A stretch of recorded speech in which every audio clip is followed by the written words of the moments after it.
One of the reasons for the increase in sexual struggles, molestations, and abuse in our society today is as a result of how we perceive other people.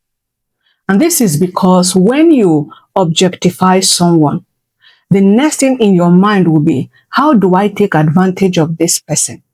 When you sexualize someone in your mind, the next thing you'll be thinking of is, how do I use this person? And this is one of the major reasons for the cases of adults abusing and molesting children, even those that are kept in their care. These are children that they were expected to protect or supposed to protect from predators, but they turn around and then became the predators themselves.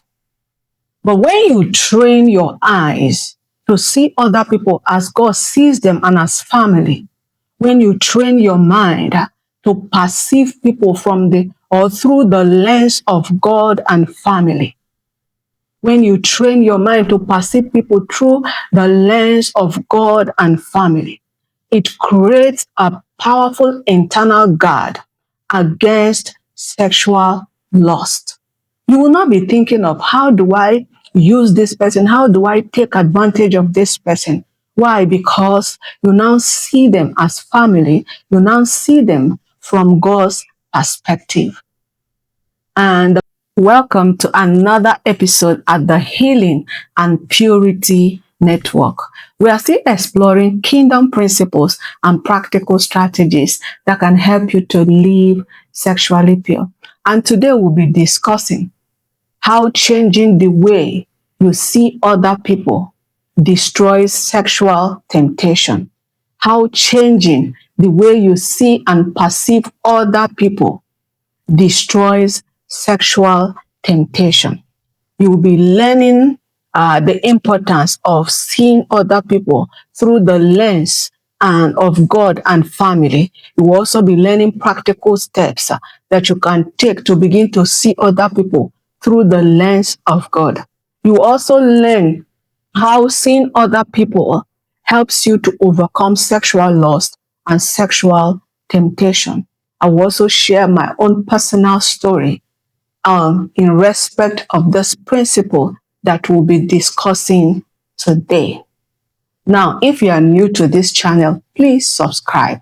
And you may also want to click on your notification button so that you'll be notified on my subsequent posts on purity and healing.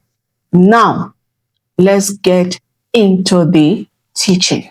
The Bible tells us in the book of 1 Timothy chapter 5 verse 1 to 2, Apostle Paul admonished, treat younger men as brothers, older women as mothers, and younger women as sisters with absolute purity. Of course, paraphrased by me. Please imagine with me for a moment. Imagine how beautiful this world would be if we all abide to Apostle Paul's counsel in 1 Timothy chapter 5 verse 1 to 2. Think of how safe this world will be. Think of how sane and peaceful the life of all those who have been sexually violated would have been. Think of how you don't have to worry about your child, about your children, when you want to keep them with a neighbor, or when you want to send them off to school, or when you want them to go and visit that uncle or that auntie. Think of how sane this world will be. Now you can begin to understand the importance of Apostle Paul's counsel in 1 Timothy chapter 5 verse 1 to 2.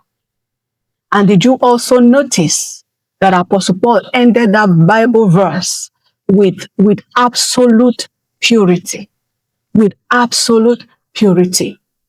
This means that purity is not just about avoiding sexual act.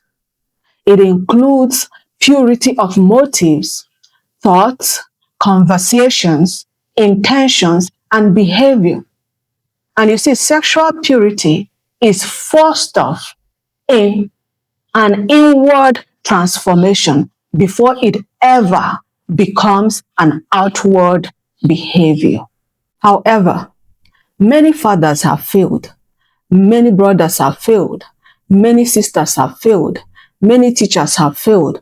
And even many pastors have failed in keeping with Apostle Paul's counsel in 1 Timothy chapter 5, verse 1 to 2. And this has led to the rise in the cases of rape, sexual abuse, sexual molestation in our society today. Therefore, why do we need to see other people as God sees them and as family? Why do we need to see other people through the lens of family and that of God? Why is it important? It is important because how you label or how you perceive someone internally will largely determine how you treat them externally. Once your perception about someone is right, you will not be thinking of how do I use this person or how do I take advantage of this person. No, rather you'll be thinking of how to protect and to honor them.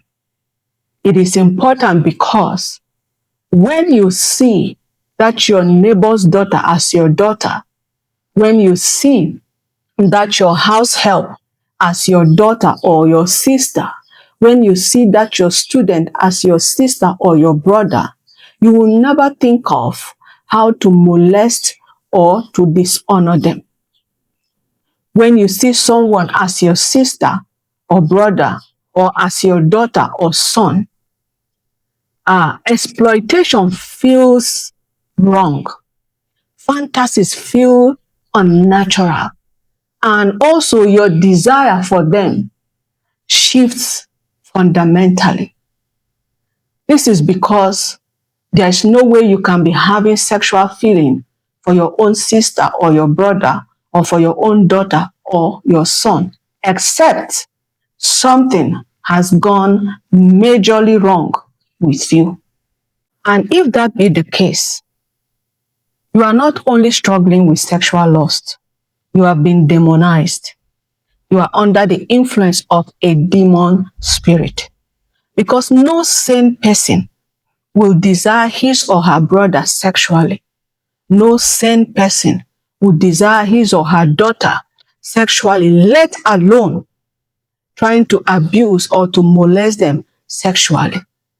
Also, if you find yourself in this demonic bondage, you need urgent help. You need urgent help. And you know I'm not just making this up, because these perversions are happening every day in our society.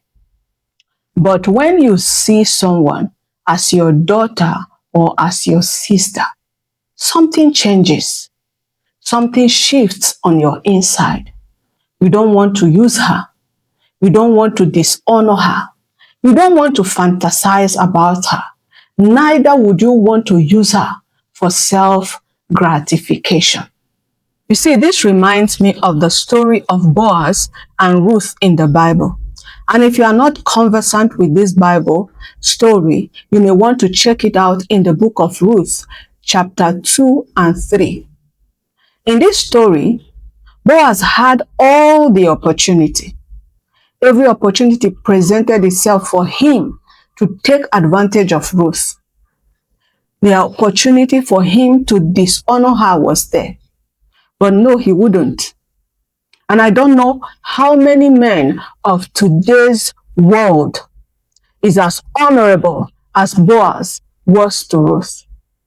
He had every opportunity to use her. But no, he chose to protect and to honor her by marrying her legally. And now let me share with you some practical steps that you can begin to take to see other people through the lens of God and as family. And number one, renew your perspective. Renew your perspective.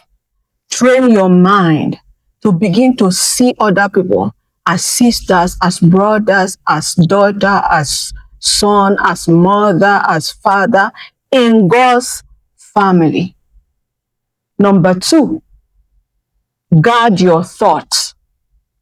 Guard your thought. Reject and refuse yourself from fantasizing and thoughts that dishonor other people. Number 3, resist or stay away from any comment, conversation, or joke that sexualize or objectify other people. Number 4, set healthy boundaries. Set healthy boundaries. Boundaries that honor God, protect you, and protect other people. Number 5, ask the Holy Spirit for help. Ask the Holy Spirit to create in you a clean and a pure heart, because purity is first a heart posture before it is an outward behavior. Finally, you see, when I got married to my husband, I observed something. I observed that whenever he wanted to address a little girl, a young lady, he addresses them as sister. Whenever he wanted to address an older person or older woman, he addresses her as ma. And whenever he wanted to address a younger boy or man, a young man, he addresses him as brother. And it was confusing. I didn't understand why. I'm like, why do you have to address a little girl as sister? Why, even when he knows the name of the person, he goes ahead to address this person as sister or as brother? You know, I couldn't understand it, because as at then, I was yet to understand this principle that we are discussing today. But now I understand. And I'm not saying that my husband has it all figured out. I'm not saying that he's perfect, but I'm just saying that on this particular principle, he got it right. Because how you address people determines how you treat them. When you address people right, it becomes unnatural to treat them wrong. When you address people as God addresses them, it becomes unnatural to exploit them. Lastly, sexual purity is not just about resisting temptation, but about programming your mind. It is about training your mind to see other people through the lens of God and of family. It is about treating and honoring people just as you would love to be treated and honored. And as I end today's teaching, let me ask you, have you been seeing other people through the lens of God and family? Or have you been preying on the person or persons you were meant to protect and honor? Let me know on the comment section. Like and share this post with someone you know that genuinely needs it. And if you are new to this channel, please subscribe. And you may also want to click on your notification button so that you'll be notified as soon as I upload my subsequent teachings on purity and healing. And until I come your way next time, stay blessed and stay pure.